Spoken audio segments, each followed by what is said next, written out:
A pleasant day to each and everyone. We are the Group 3 and today we are going to present and discuss to you the Filipino artists and their artworks. But before we present the artists and their works, let's start first to the type of art forms that are present to our artists and their works. First, painting, piece of clothing, film, sculpture, poetry, and architecture. And now, let's begin! Alejandro Ruiz Ocampo was a Filipino artist best known for his abstract paintings. His artwork Genesis was inspired as a thought of the Bible's book of Genesis and the word of this meaning as the origin or coming into being of something. It is an inferno spreading light and defeating the darkness. Torrio Idades was a Filipino painter. He was named a national artist in 1976. The Builders is one of his major works that he exhibited in 1928 during his one-man show. Idades executed this upon his return to the Philippines. In his campaign for modernism, this is one of his paintings that shows the enhanced knowledge and skills in modern art. Harvest Scene was one of the paintings of the national artist Fernando Amorsolo, known for his illuminated landscape which often portrayed traditional Filipino costumes and cultures and was created in 1950, 5 years after the Japanese invasion in 1945. It depicts how life had been for Filipino peasants prior to the war years. Fernando Amorsolo is one of the country's most well-known visual artists. He is the first Filipino national artist and known as the Grand Old Man of Philippine art. His rice planting portrays the old Filipino way of living and shows the simplicity of provincial life. Another notable work of Fernando Amorsolo is The Fruit Gatherer. This painting just captures the beauty and simplicity of the Filipinos in their daily lives. It is said that the fruit gatherer is the original Dalagang Filipina, which we all can surely agree. A Filipina painter recognized for her depictions of Filipino life and culture in social realist and post-cubic styles is Anita Magsaysayho. Her paintings mostly illustrate Filipinas going about their daily lives. The depiction of ladies gathering bananas is one of her famous pieces, The Women Amidst Bananas. Vicente Silva Manansala was a Filipino cubist painter and illustrator. In 1981, Vicente Manansala was chosen as the national artist of the Philippines. It was in the 50s that he came out strongly as an artist with his famous painting of Jeepneys and of the Madonna of the Slums, a masterpiece of the period. Juan Luna is one of the famous and celebrated Filipino artists in the history of the Philippines. This Polarium is perhaps the most iconic painting made by Juan Luna. In 1884, the Filipino painter earned the gold medal at the Exposition de Bellas Artes in Madrid for this painting.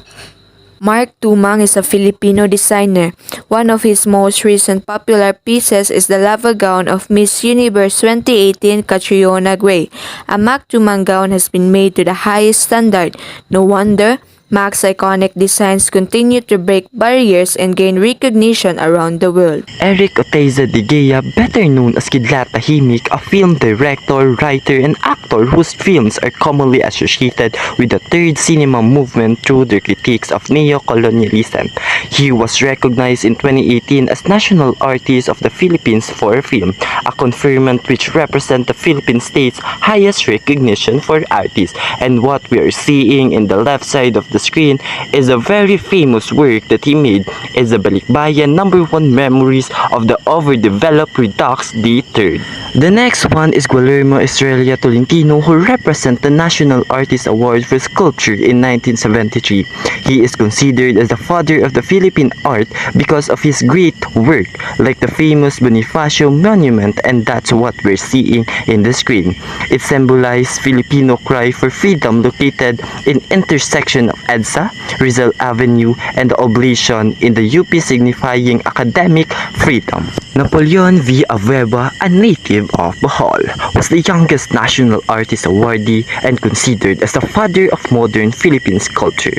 Abueva helped shape the local sculpture scene to what it is now, being adopted in either academic representational style or modern abstract, and as what we are seeing in the picture, which is the sculpture of this representation comprising 9 Moises of the Arts located at the UP Diliman campus is a tribute to arts from the traditional media of painting and music to new media, cinema, and computer arts. Francisco Balagtas was a prominent Filipino poet during the Spanish colonial period of the Philippines.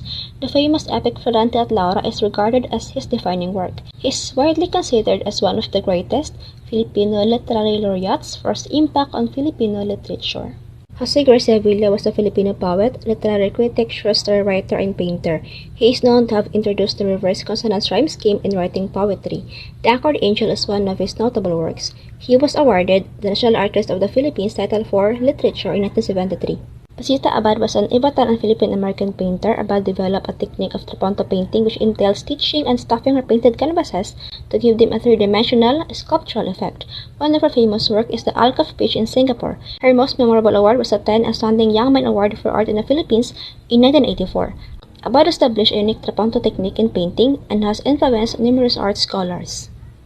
Napoleon Abueva was known as the father of modern Philippine sculpture through Proclamation Note 1539.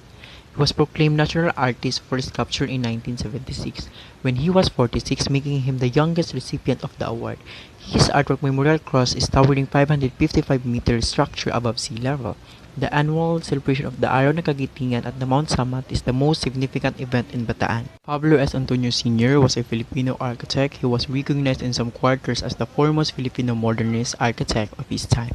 His work caught the eye of the Far Eastern University founder who was looking to a built campus that was modern in style.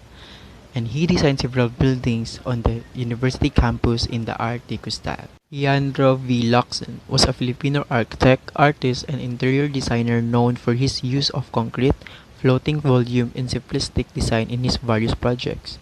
In 1974, Locsin designed the Folk Arts Theater, which is the most largest single-span building in the Philippines with a span of 60 meters.